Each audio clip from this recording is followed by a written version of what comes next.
I'm Scott Miller. It's the 18th of August, 2023. This is my vlog of daily life living in León, Nicaragua. Today is Friday, and we are going out partying tonight, and we have some new friends. We had a really good evening, but a busy weekend coming up. We're gonna get to all that right after the bump.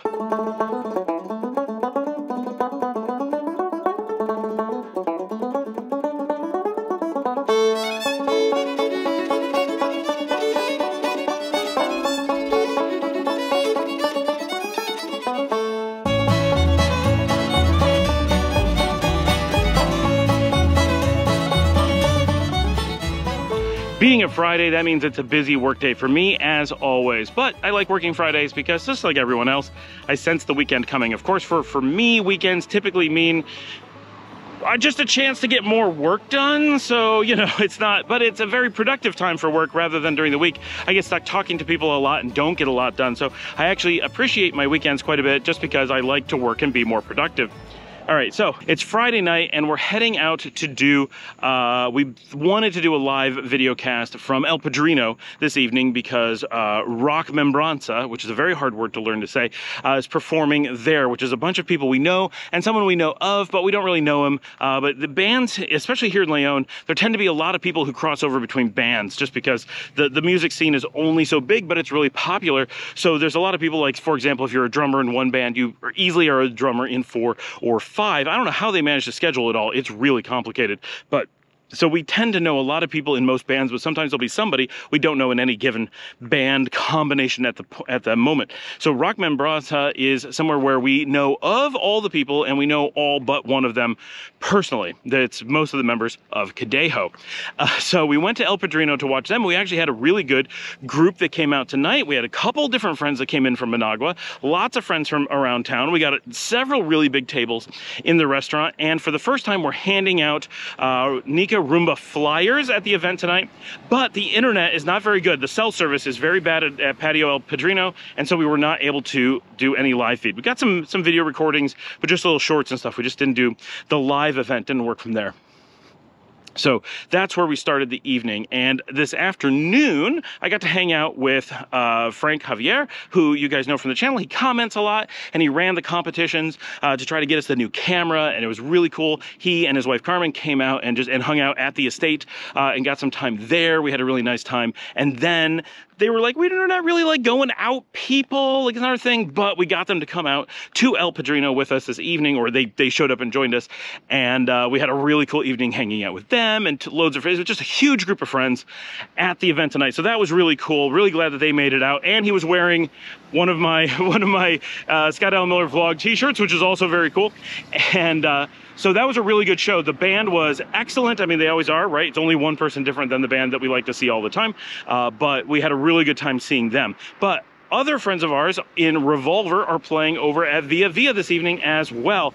So partway through, about 2/3 of the way through the performance at El Padrino, most of the gang shifted over to Via Via and went there to also hand out flyers and watch the band and support them. I stayed at El Padrino until the end of that performance, and then went and joined him at Via Via a bit later. We have a new friend who joined us at El Padrino. We actually kind of got introduced. This is funny. So she's Johanna, and she, you know from my videos, if you guys are like religiously watching my videos, which of course I trust that you are, right? If you go and watch the skate competition that I recorded a number of months ago, 2 or 3 months ago, not real long ago, at the skate park here in León, she was one of the competitors and teachers in the competition. She kind of hung out with us a little bit at Via Via this evening. We've run into her a number of times now. We're starting to see her more and more. It's, you know, living here, you tend to just meet people out at things like skate competitions and like, oh, now I know who you are, and then you run into each other at a concert and it's like, oh, do I know? Yes, okay. But of course, doing the show, Marcella's like, hey, this is Scott who did the show that you were on, because she knew Marcella's friend Chris, who's the one that asked us to film that competition, and so they all saw it because we were sponsors of that competition. So she knew of the show and knew of the video, but had no idea that that's who I was, or didn't really put it together. And so we got introduced, and it was like, oh, hey, cool. That was several weeks ago. And just over time, we've gotten to know her a little bit. So we kind of really got formally introduced a bit more this evening. And then we all went out to 23 Bar to go dancing, and we ended up running into her there, and her people left. And so she ended up hanging out with us quite a bit. She's like, you're my new friends. So here we are. We had a really good night. It was very, very late, which is going to be important for what happens tomorrow, because it turned into a really crazy day. But that's tomorrow. For today, it was a day out, a chance to go do live music, double show, and then go out dancing at 23 Bar in Leon. It's a wild time sometimes, especially on a Friday or a Saturday night when we've had a long week and we want to go let off some steam, or more importantly, when we got a lot of friends that are playing and doing live music. We try to get out and be supportive and do as much as we can. And it was a really fun night. Exhausting. For sure exhausting. We were not home until 4 o'clock in the morning. Like, it was seriously late when we all got home, and we were tired. Dancing and drinking for several hours and watching live music. Luckily, I had brought my earplugs, so I was able to do pretty well, because it does get pretty loud at all these places. But we had a really nice night. It was a lot of fun and a lot of unwinding, and we're looking forward to what should be, but will not be, because you'll find out, a relaxing weekend. So I recorded the first part of the video yesterday, and today we're in the middle of a major tropical depression, and we are getting an absolutely crazy amount of rain. It started first thing this morning as an absolute downpour and has continued throughout the entire day. Our yard is flooded. There's major flooding around the country. We have down in Rivas, there's people being evacuated. In Managua, a lot of the roads are cut off. It's pretty intense all throughout the country, and right now we're dealing with the fact that we've got the ceiling leaking in a couple different places. It's our first or maybe second rain of this kind of intensity, so we're dealing with some of the problems that come with that. Anyway, I'm going to be answering the question that was asked on the video today, so I'm just going to pop that right up here, hopefully. And it really is, as someone who came to Nicaragua, but not for a long time, this reader found that going out, they had a hard time finding genuine friends here in Nicaragua. They found that most people that they met ended up maybe being friendly, but at the end of the day, there ended up being a sob story and some reason why they needed money. And you can see where the story goes. It ends up that, at least it is believed, that these people became friends only because they saw someone who is a foreigner, probably with a lot more money, and a potential target for, at very least, a very mild scam. Maybe not outright taking advantage of them, but, you know, and in many cases it may be completely true. Oh, I need money for my mother who's sick, I just lost my job, whatever, and a little bit of money would go a long way. And you feel obligated potentially to give it to them. So, and in many of those cases, those things may be true, but it's, you know, not your job to give money to someone you just met at the bar and has not established themselves as a friend yet. So this comes up as a concern a lot, and certainly this is real. Now, I want to be careful about how we talk about this in this video, because certainly there is a problem with this, and this exists as a problem in any place with any number of tourists. And of course it can exist somewhere with no tourists at all. Like, you could be living in Davenport, Iowa, run into someone at the bar who meets you and then gives you a sob story hoping to get some money. Grifters exist anywhere. But some places, those that focus on tourism, are going to have many, many times more of them than you're going to have in other locations. So when you're coming to visit a place like Nicaragua, you are likely to spend your time in tourist destinations within the country. That's just natural, being a tourist, right? You're going to go to those places and experience those places, those types of problems more. And Nicaragua is a very poor country, and it's well known as being a poor country. That means that there are people with a lot more incentive to do this. The ability to do it is much greater if you were to go to the opposite, right? Go to a very rich country, then having locals who very easily make more money than you, trying to beg from you or try to give you a sob story or whatever, doesn't make a lot of sense. You being the poor person who may be giving up their money in that situation.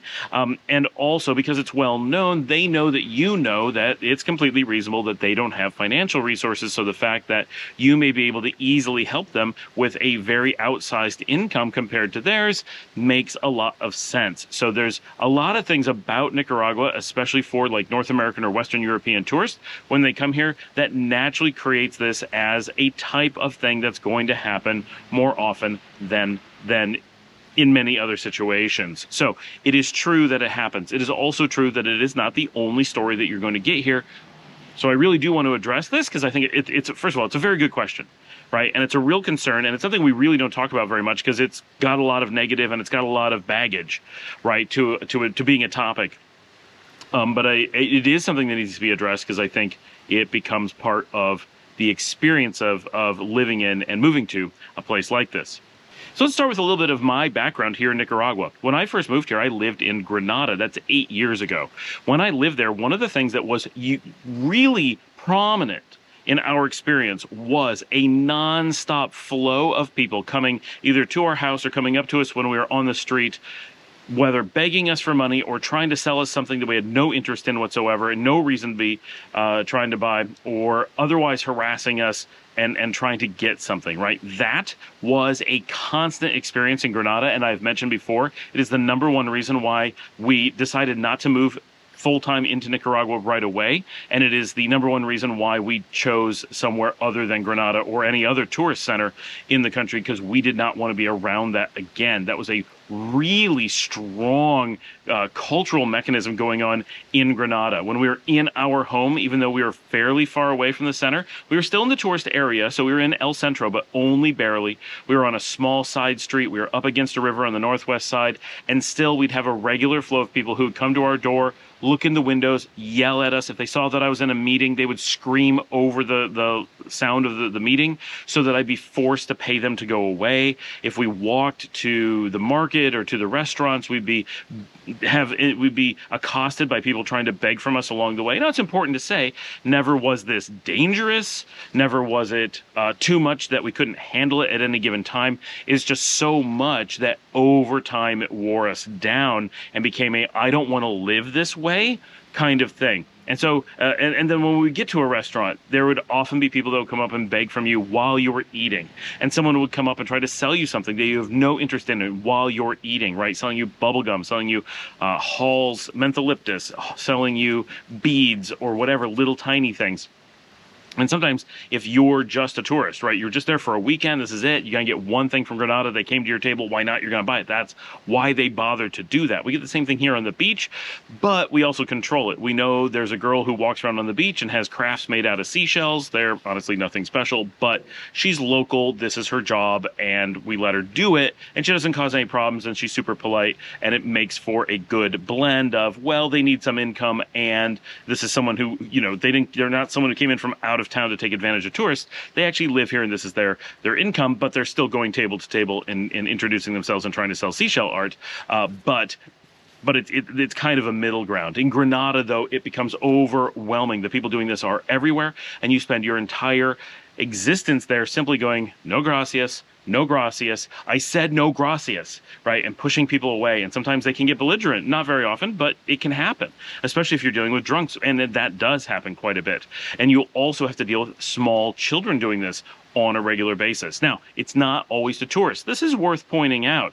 Here in Leon, this does exist a little bit, and we do have the often it's girls, they're, you know, somewhere between 10 and 18, and they go around with baskets of candy, and they go from restaurant to restaurant selling it. They mostly sell to Nicaraguans. They really, while they'll always target tourists, they're, you know, tourists are more likely to buy a handful of candy, whereas Nicaraguans are much more likely to buy the candy, but very small amounts of it. And people also sell chips and a few other things, those kinds of things. And if you go out in downtown Leon, you're going to recognize those people really quickly because it's the same people day after day. But here in downtown Leon, we also get some kids who are outright beggars and will cause problems, start fights, and potentially steal things if they can. So even here, there's some unsavory elements even of the kids that are begging from you, whereas in Granada, we typically just got kids that would beg you for your leftover food, which is creating a health crisis, diabetes in small children, because they're out there getting essentially unlimited quantities of super unhealthy food. So this is a real problem. And that's not exactly what the question was about. The question was similar, but let me rephrase the question in a way or give an example of what they mean. They would go to the bar, could be any bar, but presumably one that's a little bit more upscale. If you went to a towny bar, this is unlikely to happen, but it could. They go to the bar, they go to a restaurant, they go to a club, they go watch a boxing match or a baseball game, and you're sitting there and you start to make friends at the bar. And these are not people who followed you there. These are people you simply ran into along the course of your day. So it's normal people, and you maybe speak enough Spanish, you strike up a conversation, you find something of interest, you start talking, and you hit it off, and you end up hanging out a little bit. And it may be 30 minutes, it may be 3 days, it may even be a week, but at some point after meeting this person and, you know, having some amount of interaction, suddenly it turns into, oh, some terrible thing has befallen me and I'm really desperate for some money. And this happens constantly. If you live here and are meeting new people in any normal context, if you're being introduced by friends that already exist, that's different. But if you're meeting strangers and doing this, you can pretty much expect that a unreasonably high percentage of people are going to do this. So you're going to find suddenly that everybody has a mother who has suddenly gone into the hospital. Everyone has a kid that has suddenly run out of baby formula. Everyone has a whatever issue, and they're pretty standard and things you can't really check up on, and they're not incredibly tragic to the point where you're going to like go way out of your way to deal with it, but tragic enough that you feel compelled to give money. It's pretty well thought out, and honestly, people are taught how to do this, so there's an awful lot of it, and it's done fairly well. And a really well-known scam here is that there are women who will go around on the street with a baby, and they'll say, I don't need money, but my kid needs to eat. Would you buy me baby formula? They do that because baby formula is highly sought after, and it's really easy to resell at a high percentage of its value. You spend $5 on baby formula for them, they're going to be able to resell it to another shop for $4. They just got $4. That is a standard scam happening everywhere. Never buy someone baby formula. There's food and things like that provided for families. That is not realistically something that people need, and if they did need it, they would not be out in the tourist areas asking tourists to buy them baby formula. It just isn't how it works. So, is this a real problem? Yes, it is a real problem. And if you are in Granada or San Juan del Sur, it's going to be at one level. If you're in León or Managua, it's going to be another. And if you're in Matagalpa or Jinotega, it's going to be at a much lower level, right? Where you are, what their experience is with tourists is going to vary a lot. If you're in Jinotega and you go to the bar and someone's talking to you, chances are they're just marveling at the fact that someone who isn't Nicaraguan is in their bar, and you're a serious talking point, right? Even if you're the most boring person in the world, they're going to be excited to tell other people about the foreigner they met in this town and why are you there, right? So things like that, you're far less likely to have any kind of, it won't occur to them. They've never had this happen before. They have no idea what to do. They just want to find out why you're there. But if you're in Granada, for example, everybody, even those who have never done this before, they're aware that lots of their friends have, that it's a thing that happens, that foreigners kind of expect it, that it is what it is, and the reality is that there's so much money to potentially be made, right? When someone says, oh, my mother needs an operation, she only needs $200, the chances that you may give them $200, which is often about a month's salary, is high enough that it's hard to resist that risk. Getting suddenly an extra month's salary, cash, is pretty huge for anybody. It's just, as Americans, presumably, or Canadians or Western Europeans, convincing someone to hand you a month of your salary in cash is essentially impossible. Most people couldn't do it if they wanted to, but here, getting handed a month's salary in cash happens every day, and everyone has stories of someone they know that has had it happen, so they are looking for that windfall as well. It's not personal. They're probably looking for it before they met you, and you just ended up being the person that they met. All right, so we're going to talk about this a little bit because there's a lot of aspects of this that people need to understand. All right, first, if you're meeting people through a context of like meeting other bar patrons, people sitting at a bar hoping to meet someone, or you're potentially going out looking to do dating, that's another thing that will fall into the same category. In these situations, you are running into people who are putting themselves out there to meet people, maybe actively or somewhat passively, but they're actually making an attempt to cross paths with someone. Maybe not a huge attempt, maybe it's just a little bit, but that's what they're doing. In this category, you're much more likely to have this happen. And that's a sad statement because that's a category a lot of people like to be in. I just want to go to the bar, and if I meet someone who's interesting, it would be cool if we could hang out, right? That's great. And you can, but you got to be aware that this is the most likely scenario. Now, it's worth really pointing out, like, it's really worth this. Like I said, if you did this in Jinotega, you should have a very low expectation. Do not go in there guarded and be like, oh, I'm going to be taken advantage of. Be aware. Don't be completely oblivious, but you're probably safe. And of course, now I've made Jinotega like the place for people to go, so now it's going to be a problem. And then on the opposite side of the scale, though, if you're going to be in San Juan del Sur or you're going to be in Granada, simply expect. It is not because the local people who live there are more likely to be deceptive, right? It is that people who, as a career, do this, and they exist, they go from wherever they come from to those places because it's where all the tourists are. So it has nothing to do with how many people there are like this. It's that all the people who are like this have gone there. And so when you go to the bar in San Juan del Sur, you pretty much can be assured that everybody's aware of how to run these scams. They've practiced on a lot of people, and there's the percentage of people that will do it is very high. It is so expensive to go out in San Juan del Sur, and to some degree in Granada as well, that locals who aren't somehow getting financially benefited by doing so are far less likely to go out than, say, here in Leon, where the locals are generally able to afford to go out, or at least a much higher percentage of them. So it changes things quite a lot. So if you're going to be in those locations, expect that part of the choice of staying in those locations is that those kinds of interactions are going to be the norm, and be really excited when you meet someone who isn't looking to take advantage of you. That's going to be the exception, not the rule, as sad as that is. And it also goes true for the tourist. If you're meeting tourists in those locations, the chances that those tourists are there either for the purpose of or happily stayed there because it benefits them to take advantage of other tourists, of other foreigners, of other expats. It is huge. We actually talk about it in the rest of the country very much as the industry of San Juan del Sur is the long cons, right? It is all of these people who work together in many cases to run long-term cons on the expats and the tourists who come through. Some of it is setting up websites from the outside. They know how to do everything. They know how to corroborate through other people. They know how to have unified stories between people that are never talking to each other directly. They know how to set everyone up. They know how to create a narrative. So when you're there, you need to be extremely cautious. I've never dealt with anywhere on Earth, and I've lived in a lot of places that comes close, that makes you go, this is a place where the con artists go. And yet that's what San Juan del Sur has become. And there's a lot of reasons for it, between being a poor country, being the kind of rich tourist destination in a poor country, sitting on the border with Costa Rica. So it's kind of like the poor Costa Rica. Like, there's a lot of things that just make San Juan del Sur really tough in this particular regard. And it's just something you need to know. For sure, go to San Juan del Sur. It's wonderful. I love going there. But I do it knowing that this is part of the experience, and I have to actively avoid it and be really cautious of anything that people say. And I never go there to make friends, right? You can, but that's not going to be your goal. You're not going to go out to the restaurant and be like, yes, all these cool people, I'm just going to start talking to someone, we're going to be friends. Nope, do that somewhere else, like Jinotega. Okay, the second thing. Are there real people? Can you really go out and make friendship in the country? Yes, absolutely you can.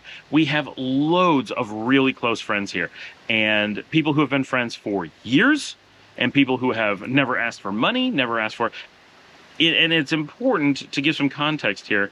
And I guess I'll get to that in the third point, but are really not looking to take advantage of us, are really giving, are much more likely to be taken advantage of than to take advantage. It's, don't think that those things don't exist, and don't think that those things can't exist for you. If you're looking to make friends here and you're really looking to integrate, yes, it's going to take more time than somewhere else.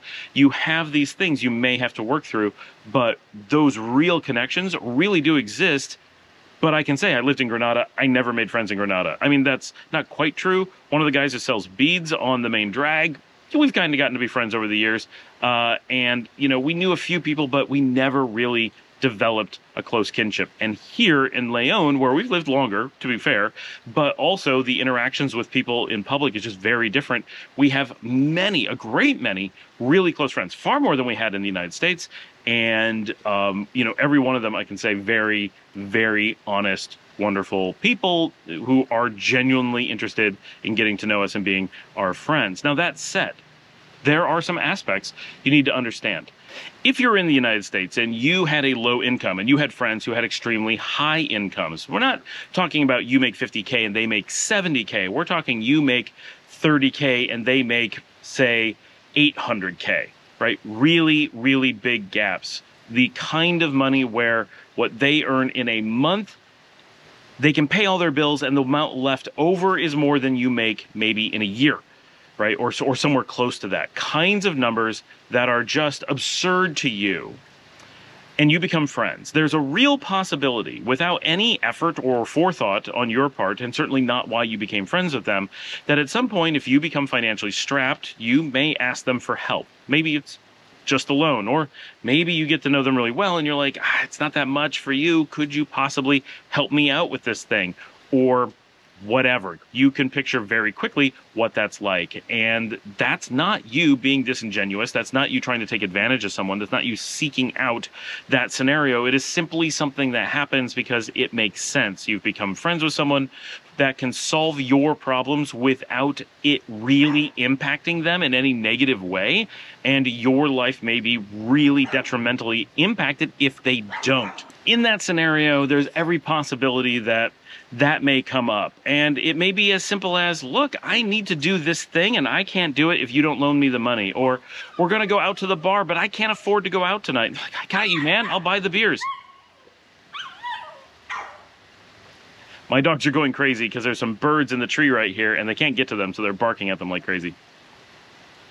So there's a lot of times that when you're the high income person within your group of friends, that you're going to end up spending more money on them. It's just natural, and that's okay, and it's probably healthy.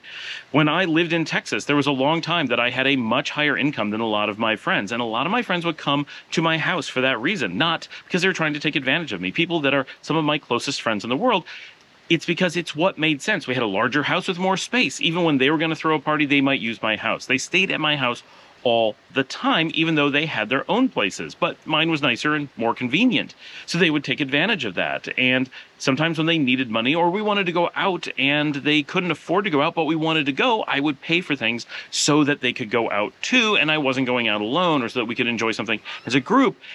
And I don't think they felt badly about that, and certainly I did not, because it made sense. I in many cases had an income of 6 to 10 times as much as theirs, and that meant that my surplus income was maybe hundreds of times higher than theirs. Theirs being basically they could only barely put food on the table, and I had a lot of excess income, so it's easy to be much higher when you're in that scenario. That's considered a healthy relationship between people who are just from disparate lifestyles in the US, even if you live in the same neighborhood. And so when you take that mentality and move it here, you've got to keep some of that in mind as well. You're looking at possibly much larger disparity numbers. And if you want people to be able to do the same things as you, well, sometimes you may have to pay for that. And that's okay. They shouldn't feel bad that you're paying to be able to let them be with you. And you shouldn't feel bad that sometimes you need to pay for things. That's absolutely fine. And a lot of that comes down to understanding the difference between someone who generally wants to be your friend and someone who is only your friend because they're looking for money. And those two things are generally pretty different. But people who are genuinely your friends, who really like you, who want to spend time with you, will often be in a position where they could benefit greatly from your resources, and potentially vice versa. It is incredibly common, right? For those same people that sometimes I'm paying for things for, I'm not very handy, but they may happily come over and fix something around my house. And it's not a tit for tat. It's not a, I'm earning this by doing this other thing. It is simply, I can help them in this way and they can help me in this way. And being friends, we help each other. That's natural and healthy. So be careful that you don't necessarily read into situations like that too strongly. When you feel someone is a genuine friend, it's easy for expats to start to see every normal interaction where someone of a greatly decreased financial capacity than you maybe is in a position where they could benefit from your resources as being disingenuous. And that's just not the case. People can be, right? There are certainly people who are out to take advantage of you.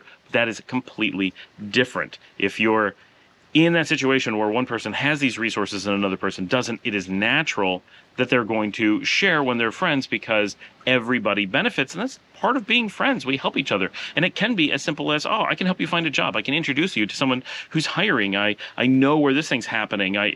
We do this all the time among friends.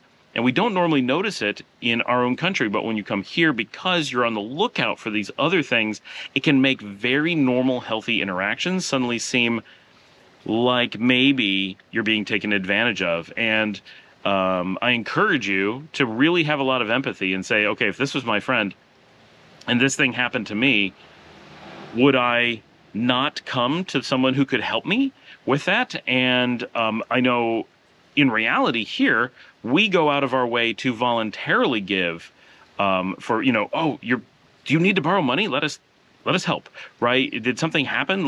How can we help, right?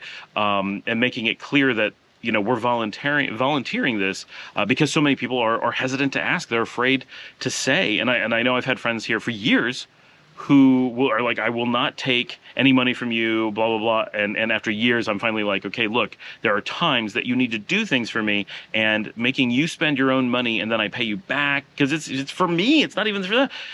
But they don't want to have any of my money. Like, they're uncomfortable with it. And I'm like, you have to keep some of my money because it makes your life so much easier. It makes my life so much easier.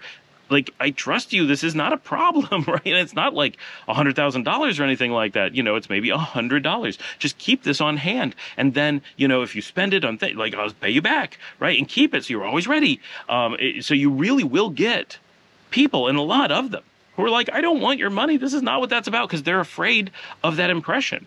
And so that's very real as well. So on one side, absolutely, there are people who will try to take advantage of you, and that is just going to be a thing. I think what happens to a lot of people is when you come from, say, the United States, or you're coming from Germany, and you come here, and if you have an average income there and then you're around people with average income here, in some ways, this is a natural fit. We're just, average middle-class people hanging out. So, I like a beer on a Friday night. I like a beer on a Friday night. I like to watch a baseball game. I like to watch a baseball game. We're friends. We're buddies. We hang out, right? So that's natural because you're at the same point in your cultures. So naturally, you mesh. But even when that's happening, on one level, you're like meshing because you're at the same social status. Not that that's something necessary to mesh, but it can be a thing to mesh over, right? We enjoy the same kinds of things, the same kinds of activities, because that's what we grew up with, being in the same rough position in life.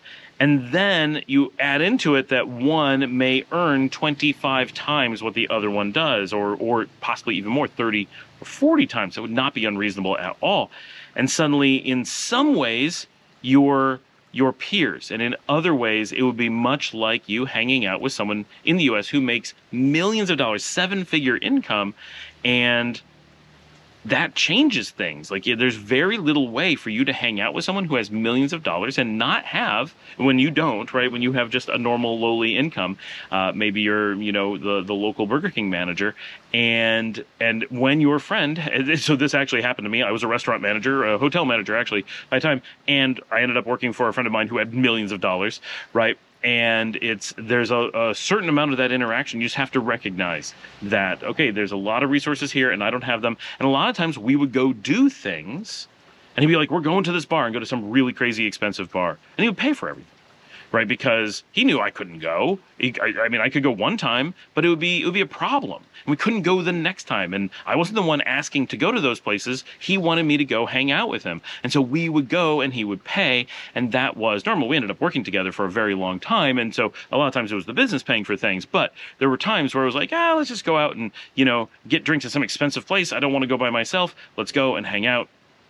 And we did, and that's a normal interaction. And so having that in your mind, that this incredible disparity is going to happen. And while I never had this particular case, it's very easy to see if something really big happened in my life temporarily and I needed, let's say, $1,000 because I suddenly got hit with a car accident and I can't afford my insurance, and I'm fine, like I have a job, but $1,000 could be the difference between me comfortably making it and being able to pay things off and not and having like the wheels come off the wagon and all kinds of terrible financial things happen. It's not far of a stretch to say, hey, could I borrow some money? Like, does that?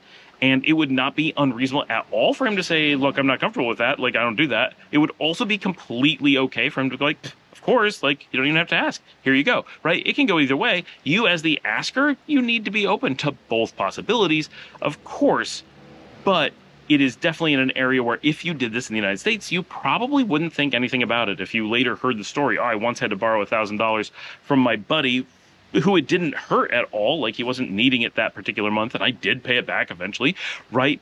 You would think nothing of it. You would never be like, oh, boy, you're really lucky you got rich friends, or you wouldn't be like, oh, he kind of took advantage of him, what he must think of you.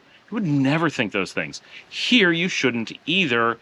People are going to be in positions where maybe they can't afford to get to work and they need some maintenance on their car, or they just have things that come up in their life. And the chances of those things are going to come up in their life here is higher than in a place where they just earn more, and your ability to help them is probably much higher. So you really just need to empathize and say, is this really my friend asking for help?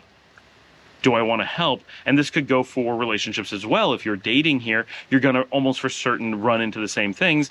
And as I've given some people advice in the past, right, it's easy to bring on an American mentality where, and it doesn't matter whether this is male and female, female, male, whatever, male, male, right? If you're from somewhere else and you're dating someone from here, chances are, it's not guaranteed, but chances are your income is going to be wildly higher. And when that happens, whether it's in the US or here, it's just here that's much more likely.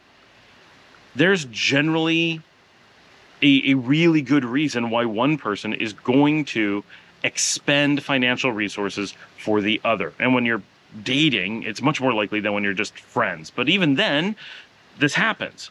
But if you're dating, and we have a very high aversion to this in the United States, mostly because men and women do make very similar incomes. We talk about income disparity, but in many parts of the United States, women are now out earning men. In the majority, men are still out earning women, but overall, the numbers are not wildly different. Women do not earn half of what men make, right? It's nothing like that. And so when you're out, there's a very strong, like, well, we should be equals financially because we are, and it's a goal of society. If you don't treat it that way, then you're kind of enforcing a societal disparity in income. So there's both a societal and a dating level of thing where it's like everyone should be treated equal financially. Here, you don't have that. It is, if you had two Nicaraguans, yes. If you have two Americans, yes. But if you have an American and a Nicaraguan, a Canadian and Nicaraguan, whatever, then the expectation that one of you is either earning a lot more or has a lot more earning potential is extreme. And it would be like dating in America in the 1940s or the 1920s, right? The earning potential of men was dramatically higher than that of women. They was much more likely to be able to find a job, and the amount they would make at that job would be wildly higher. Women were able to put food on the table and feed themselves, but they weren't reasonably able to get really great careers and buy a house or invest, right? They were only able to survive if necessary. That same kind of thing will often happen here, and you need to look at that with a very broad view, right? You don't want to start dating someone and in the first few hours be like, I'm going to pay for everything in your life. Life is good for you now, because that's going to always leave you wondering, wait, is that why they're here?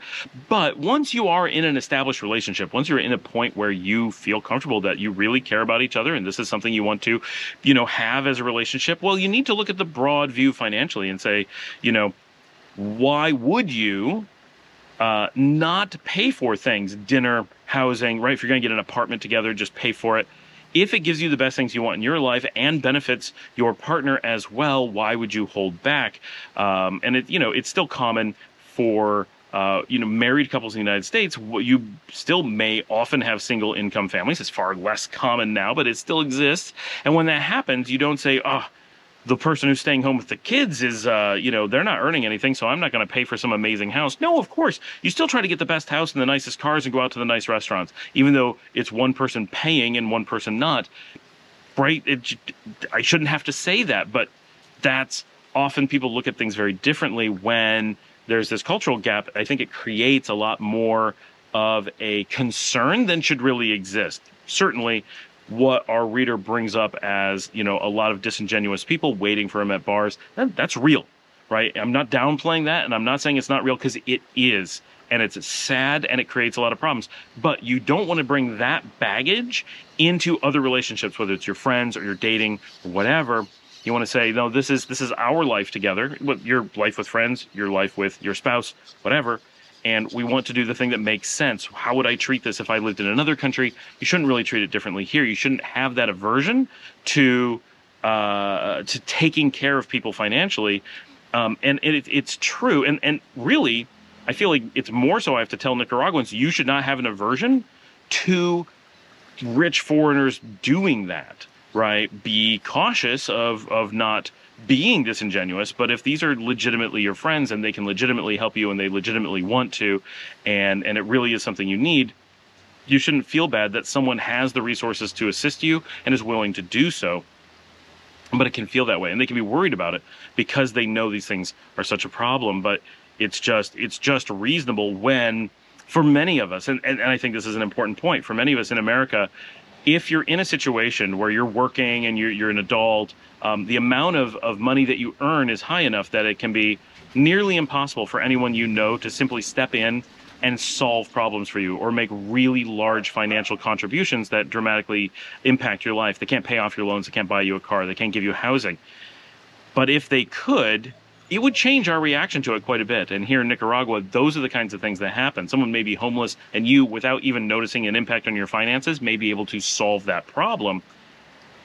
That changes the dynamic a bit, and it creates a natural incentive where even someone who is a very genuine friend may be willing to bring it up because it's life-changing, not just convenient. I had to take a break on the video there, and things got very dark. The storm is making our normal dark evening much darker, but so I think it's all about perspective and really looking into what people's actual motives are and giving people the benefit of the doubt. You don't want to make the mistake of simply assuming everyone is looking to take advantage of you, but you do want to be wary because it is a real problem and real people are being affected by it all the time. It's something that you are likely to experience here, possibly a bit. And if you allow yourself to constantly see everyone through that view, that's going to be very negative for you. And certainly not all people are wanting to do that. But you do need to be cautious and potentially take a little bit more time to get to know people and understand whether they're really looking to be a part of your ecosystem or if you are simply as people put it, a meat ATM to be taken advantage of. And clearly both very much exist, but absolutely don't think that is just how things are here. That is certainly not the case. There is a great wealth of really wonderful people and a lot of opportunities for you to make great friends, meet new people, become a part of a friends group and go out and have many people that you enjoy, and be aware that it is not necessarily about being Nicaraguan. You're going to find these problems just as much with other expats if you're going to be living here. So don't take that as a pass on that. It is very likely that you will also have expats that are legitimately very good friends and expats who may see you as an opportunity. So it's really about keeping your eyes open. But I'm glad that we had this question. I think it's a really good discussion. I'd like people to get down and let me know, your thoughts and your experiences. And I think you're going to find that people who've been here are going to be like, I have all these great friends. I'd be so unhappy if I had not had them. And those people will all have the same experiences and I've had situations where I was taken advantage of, people attempted to, where I could tell people were disingenuous. And yeah, it's going to be part of something you have to experience and live through, but that is true anywhere. Thanks for joining me. Like and subscribe. I will see all of you tomorrow.